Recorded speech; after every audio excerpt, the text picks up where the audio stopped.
pop them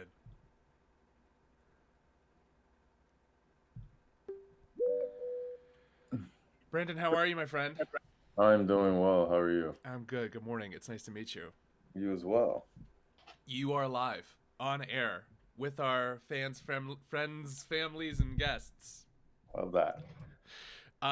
It's very nice to meet you. We connected through professional athlete community, which we will get to. The thing that I ask everybody when they join, the conversation I really want to have with our guests is why. Why are we here? Why were you interested in telling your story with us? What is the thing that Brandon Miller is doing either during or after his career? I saw your post and I really wanted to. I've been looking at opportunities to kind of get myself out there more. I enjoy going on podcasts, talking. One of my biggest, motivators in life right now is just sharing my story and how I got to where I am, and hopefully the next generation can use some of that to make better choices than I made, and be motivated and potentially make similar choices that have been successful. So I like enjoying, or I like sharing my story, and hopefully people enjoy it. Yeah. What? And it's nice to meet you. Like, it's so funny because part of me wanting to do this was okay. I'm going to talk about sports every morning, and I'm going to do it in this little bedroom, and I'm going to pop guests in, and we're going to go off the cuff. And we've never met before. And I read your story, and I read the things that you were working on, and it really fascinates me the connection that you're trying to build between being an athlete and uh, you'll use different terminology, but what I'm seeing is the same thing that I'm trying to teach people and teach athletes and teach entrepreneurs building in sports is leveraging athletes' opportunity to be in the window. Um, for you, what is your motivation for doing the things that you're doing in sports? And we're going to link everything in the show notes and in our newsletter for folks as well. I think a lot of it for me is, I played in the USL for 10 years. I had a very Mm-hmm. successful career. I tend to think I was a very good goalkeeper in the league. But I wasn't the most well-known soccer player in the world, not even in the United States. And I didn't realize when I was playing how much leverage I did have as a Right. professional athlete still. That's right. So I don't feel like I took advantage a lot of the rooms that I had access to, the people I was connected with, and I didn't use that to kind of leverage. I started a business when I was still playing, 2016. I didn't utilize the access I had to a lot of different people within my industry and beyond that could help me grow my business. And so now, 5 years out of playing, I'm in a space where I'm doing that actively now and seeing the growth for my current soccer business and for my Yeah. investment business as well. And so I want athletes to understand at a younger age how they can utilize their profiles, the brands that they're building for themselves to get opportunities that they may not feel like they have access to, Yeah. or don't really know a ton about. Like, everyone wants to be around athletes, and that's what I'm learning a Yeah. lot. And so there's so much more to it than just being an athlete. So I just want more athletes to understand that. I was just scrolling through your website and I can't. Can I just share my screen with you to show you what I was doing? This is so meta. Here's what here's what I was doing. Scrolling through this to show folks your website. On the front, you have helping athletes become credible partners in the sports investing space. I would love to hear more from you. What that looks like. What it means to help athletes for you, and tell us a little bit about this helping athletes invest, the work that you're doing with all of your companies. What should I know? What should we know? Well, I think the work that I want to do and what it looks like to help athletes is one, doing things like this is opening up and sharing my story and how I got involved in the investing space, which Yeah. was through a failure. I had a project in 2025 that I was working on to bring a sports tech facility here to Charlotte, and spent a good amount of money on it, on the process, and tried to raise some money, and ultimately it didn't work out. But that spurred me into getting connected with the family office, which then spurred me to getting connected with pro athlete community, which has pushed me forward into the investing space, and starting Miller Woods Capital Partners, where we've Mhm. invested in three companies so far this year. And we just put a LOI in yesterday for two small businesses and a property here in Charlotte. So we're definitely growing in that investing space. But it's pushed me to learn due diligence and to learn deal flow and to understand what venture capital looks like, private equity, all of that stuff. And so, helping athletes is one, by me educating myself, becoming more of an expert in the space, and then taking that education back to other athletes who I know have interest in this space but don't necessarily know how to get started. So I think, like, communities like pro Yeah. athlete community are really important because it gives them a space to learn, and feel more comfortable doing it around people that they know are have similar interests, and connecting with experts is also exciting as well. Where in your journey, in your career, 10 years of playing professional sports is a really long time. I played 2 years with the New York Mets, got injured, got released, qualified, like played European baseball, qualified for the Olympics for like 3 years. I played 5 years and I was exhausted and my body doesn't work. For you, a 10-year career is a very long time. At what point in your career were you like, okay, I got to start thinking about that next thing? Or was it never about that? Was it, I'm going to be here as long as I can and I'm going to learn how to leverage what I'm doing right now? Because I know you started a company or one of your companies while you were playing. So what was that experience like for you, like during the duration of your career? Yeah, I started Prime Focus Goalkeeping in 2016 while I was playing out in Orange County. And the biggest catalyst for that was mainly just because I was signed to a goalkeeper glove company at the time. They were my sponsors. They treated me really well. But I was in the USL. I wasn't an MLS goalkeeper. I was an international goalkeeper. I wasn't the biggest name. Mm-hmm. And so when I signed for them, like I thought I did that just because I thought it was going to help me with marketing and building my brand. Ultimately, again, they treated me really well, but I didn't get that marketing boost that I was looking for. And so I was like, why would I be one of 100 at the time? They have the most goalkeepers in the United States. Like they're one of the largest goalkeeper brands, but I didn't want to be one of 100. I wanted to be one of one.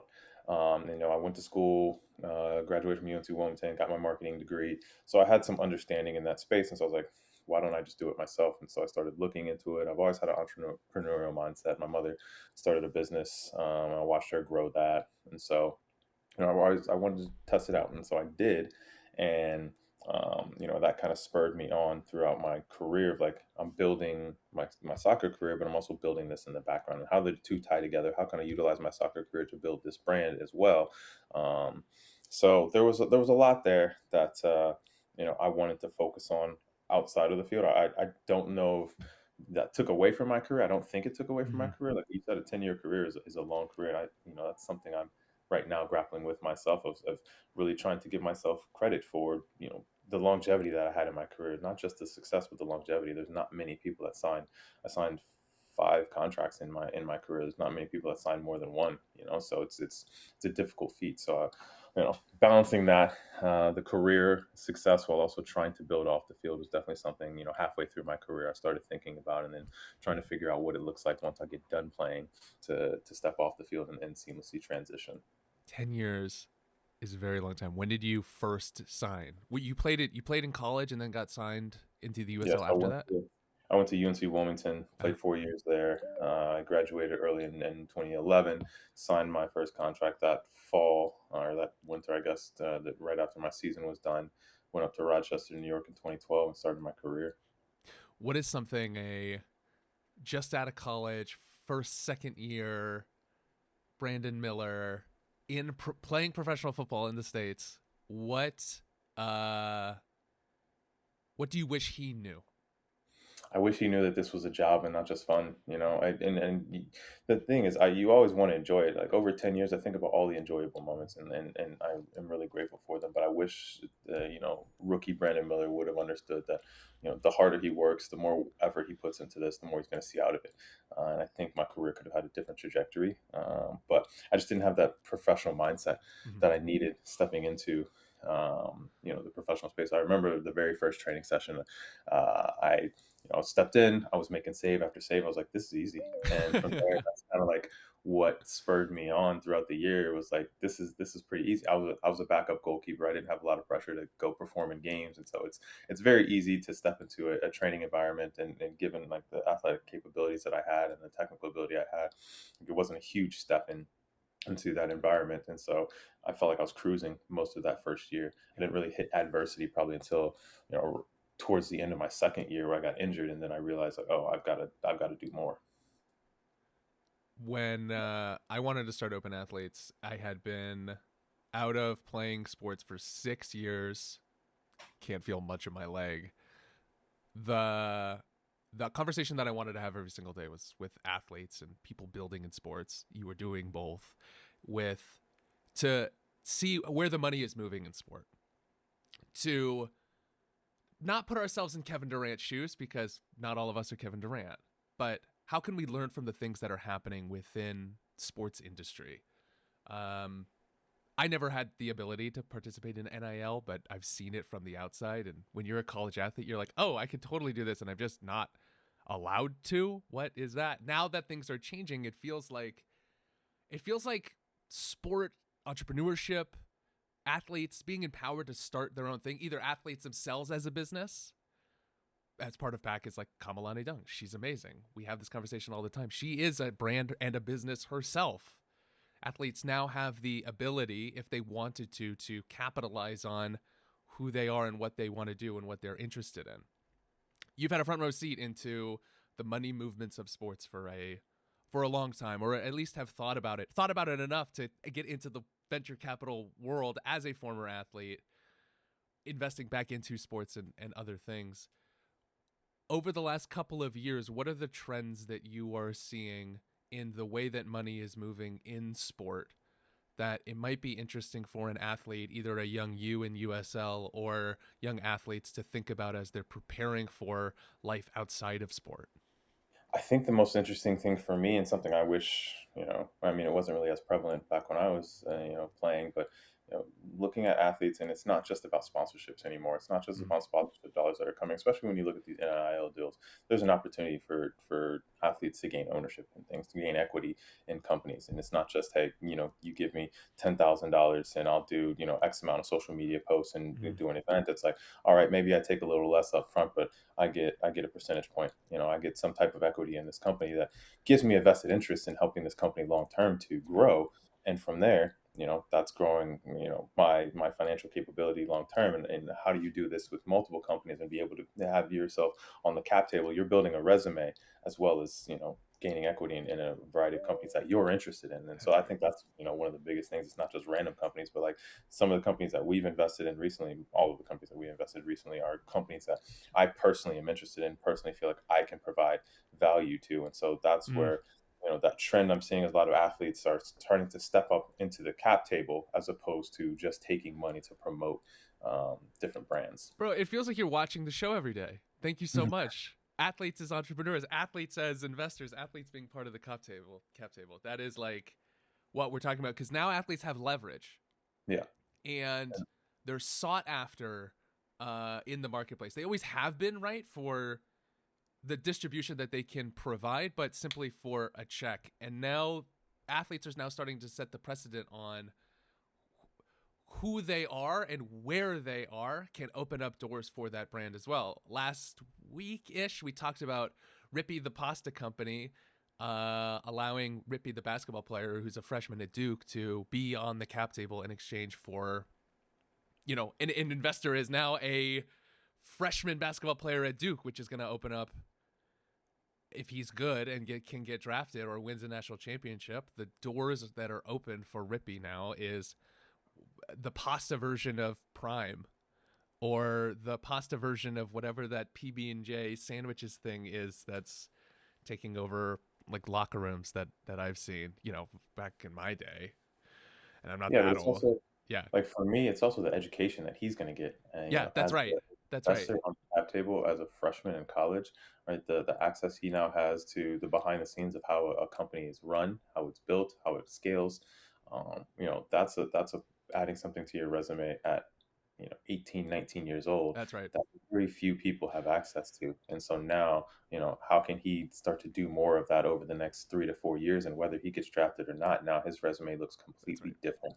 And, his interests may completely change given, what he's learning over the next 6 months, 12 months, 2 years.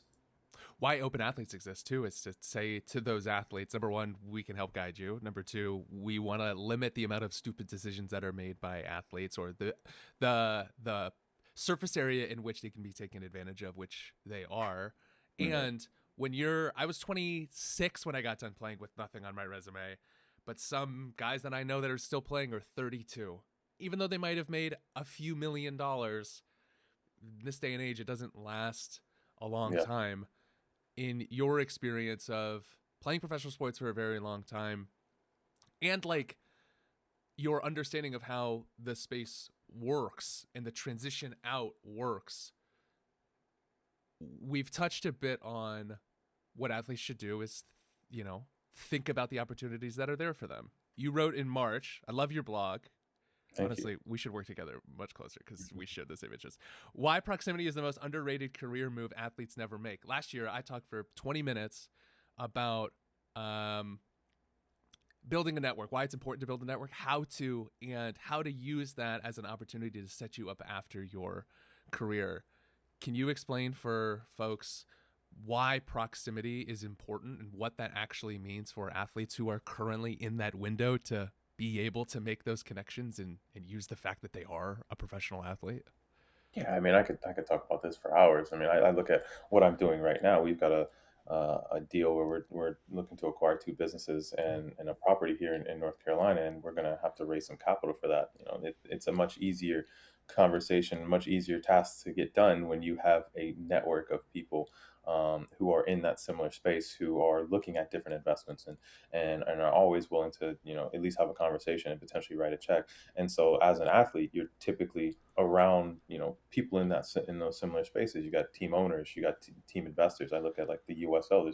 I got connected with a number of different investors who, you know, just enjoy investing in sports. USL is not a massive profitable investment right now, so they're investing a lot of times for the love of the game, but they have the money to you know, they have the disposable income to do that. So those are people that you can connect with on a consistent basis, and it doesn't always have to be about investing. It can just be about life. You know, doesn't mean they're not good people as well. And so like, having those connections, so you know, a couple years down the line, you can make those phone calls. Hey, I'm done playing. I'm trying to figure out where I want to go in life. Like, what options do you think I could potentially have, or where do you think I should go? Like, those are much easier conversations than, you know, contracts up. Don't think I'm going to play anymore. Yep. Where do I go from here? You know, like, I need to reconnect with that person from 3 years ago that I haven't spoken to in 3 years, but you know, they know who I am, but like the relationship there isn't there anymore. So Yep. that's one thing I wasn't great about in my career. And I wish I had been better about it. And that's what I speak with athletes all the time now, is that you have incredible access to people who enjoy being around you, love seeing you play, but also just most of them genuinely just want to have good relationships with you. And so if you Yep. can maintain those relationships, it's going to pay off in 5, 10 years when you're done playing. Scarcity is that thing. It's like, how many minor league baseball players from the New York Mets are calling me or writing to me saying, "Hey, I'm Jeremy with the New York Mets," is much easier to say than, "Hey, I'm Jeremy. I used to play for the New York Mets." Exactly. "Oh, I used to play high school baseball." "Wow, cool. Like, you're the same used to as me."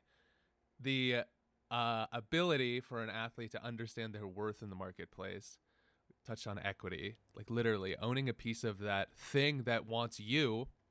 You have the ability to ask for a piece of them as well. And if they say no, obviously things to consider, right? I know athletes that are making hundreds of thousands of dollars in NIL and are trying to transition into the workplace. NIL can be a job if you treat it like a job. It is money. Hopefully, all athletes are knowing how to save it or utilize it correctly.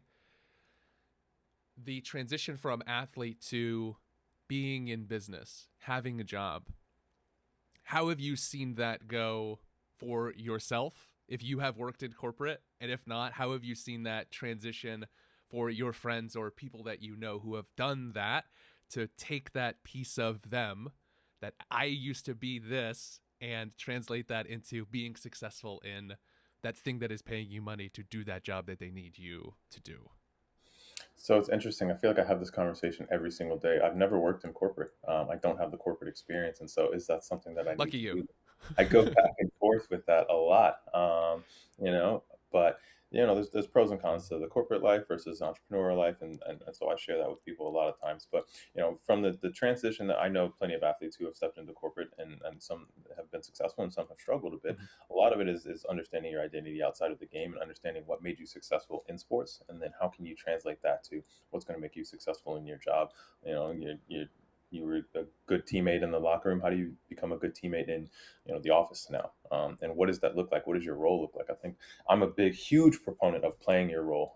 You know, if I had played my role a little bit better, I think I could have been successful in my career. Not everyone's going to be the all star. Not everyone's going to be the standout, but everyone has a role on the team. And I think that very much goes in corporate as well. It's like you may not be the, you know, highest salesperson on the team, but you have a role that's going to be beneficial for the company. And if you play that role well, hopefully that takes spurs you on into to greater things. And so I think the huge thing is identity, understanding who you are as a person and what makes you successful, and how can you apply that in the environment that you're in. We've gone our 15 minutes. We've gone a little bit further. I appreciate you. I could go an hour on this. I could go 2. So if you can stick around for another couple minutes, would you be I'm able good. to? I'm Okay. good. Yeah. You've taken a step back from playing professional sports, as have I, and I now get to yell at people every single day about like how money's moving, or like, yeah, Mark Cuban's buying a part of the A's and all of this stuff. When you're looking at the future of how, I feel like we're in this transition period where NIL is becoming more prevalent. Athletes have the ability to make more money by positioning themselves as like distributors of an audience. I have seen money move into sports most recently in the last what feels like 3 weeks than I feel like I ever have. The future of athletes as entrepreneurs while they're playing and while they're done playing. Where do you see this trajectory going? Do you see it becoming more prevalent? And how do you see athletes continuing to leverage like who they are and what they're doing in the space? Yeah, I think that I mean, obviously, I see the trajectory. Like, I think more athletes are going to start to dive in and start to figure out where exactly they want to be on their own, and then figure out what partnerships they can create or what leverage they can use to gain equity in places. I think the biggest thing that I think a lot of athletes are going to start to see is like as more athletes flood in, you're going to see a lot of the same. You're going to see a lot of athletes who want to do a lot of similar things. So it becomes more competitive in that market. And so now how do you differentiate Mm-hmm. yourself? And I think for someone like me, why I like doing what I do and sharing my stories, because I wasn't a massive athlete who made millions of dollars. I was a USL athlete making tens of thousands of dollars, and now these USL athletes are making hundreds of thousands of dollars. But it's not something that is long term going to set you up for life. And so it's figuring out what that differentiator is for you, especially in what is going to become a much more crowded marketplace as you see more athletes starting to really lean into building their brand and leveraging that brand. And so now it's what is going to make you different, whether it's an audience, you have a large audience, or what is it, the skill set that you have that you can bring to the table for a certain company that's going to make you stand out and make you the one that they choose. For athletes that think that the only way to do that is by building an audience rather than building skills, we'll say. Some athletes don't even know what skills to build. I was lucky enough where I knew that like the thing that I wanted to do was always communicate rather than being technical, which I think a majority of athletes like are able to do that, especially maybe if they come from team sports. The building the audience component is obviously where the money's moving. The biggest audiences are getting the biggest deals, the most opportunities. If you were still playing, or Brandon Miller as a second, third, fourth year, what would you be doing to build an audience to create that leverage for you in the space?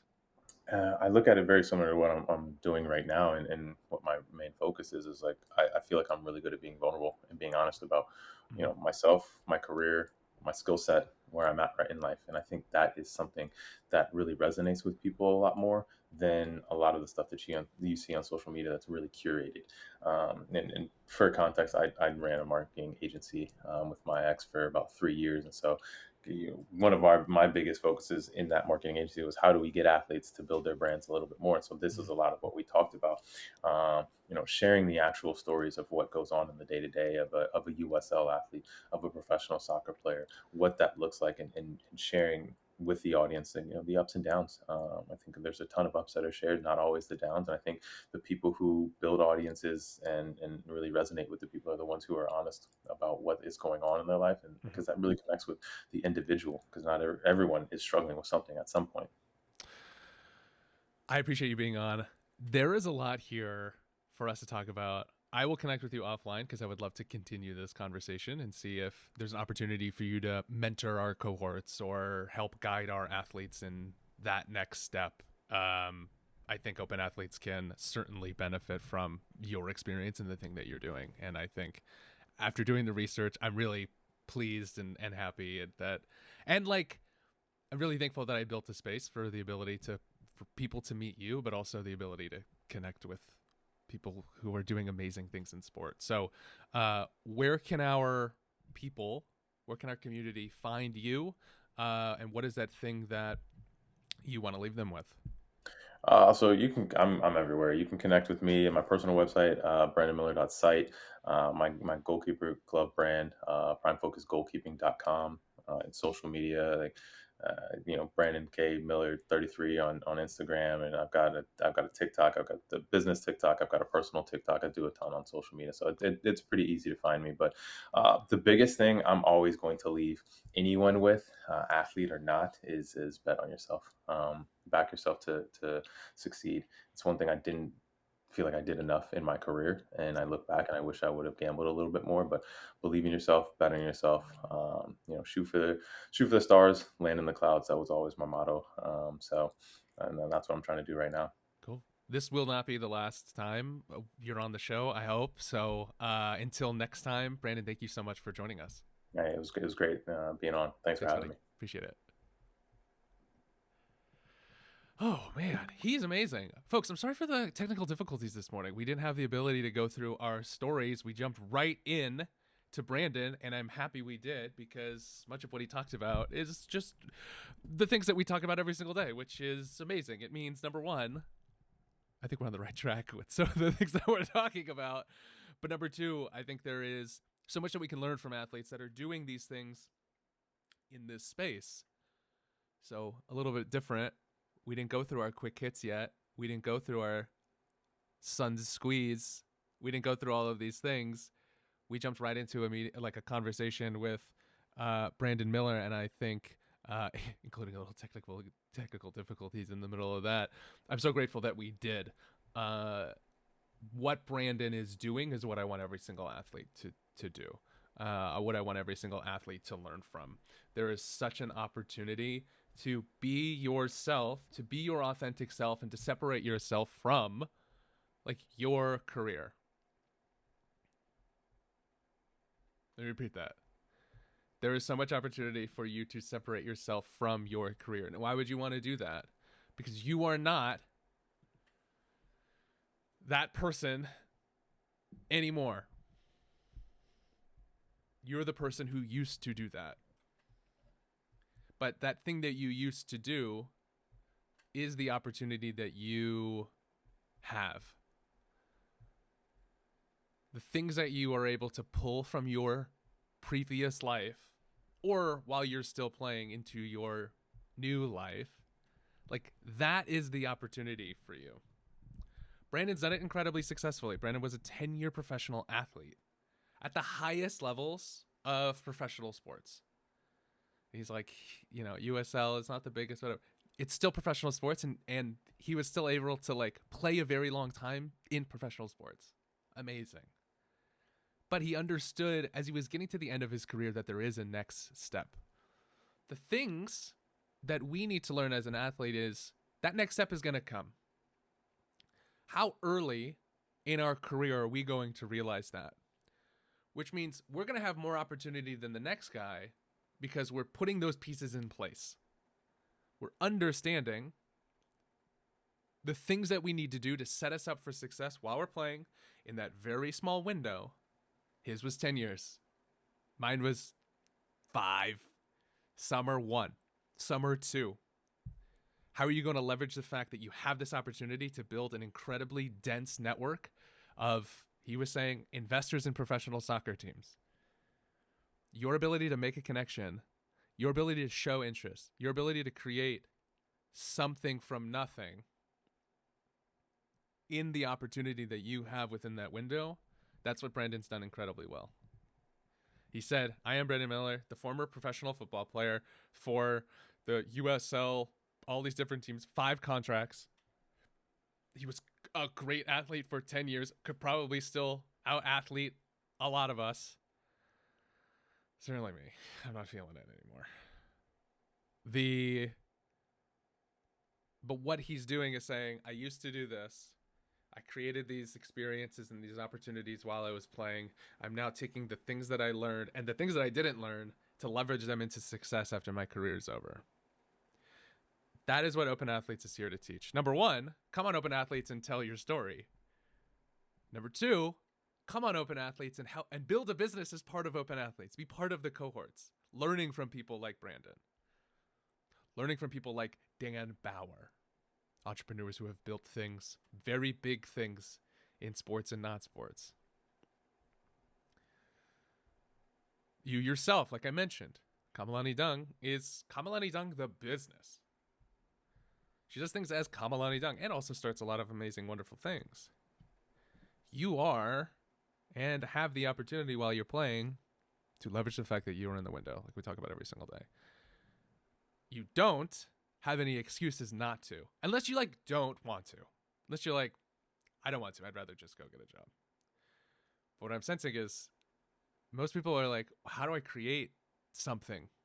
How do I leverage this time that I have here? I was blessed with the ability to be a great athlete. I was blessed with the ability to hit a baseball.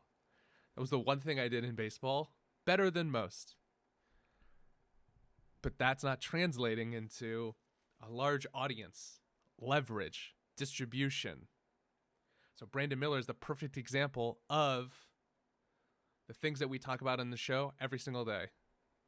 Which means, A, we're going in the right direction, but B, people like Brandon Miller are the best guests to have on because they're reinforcing the fact that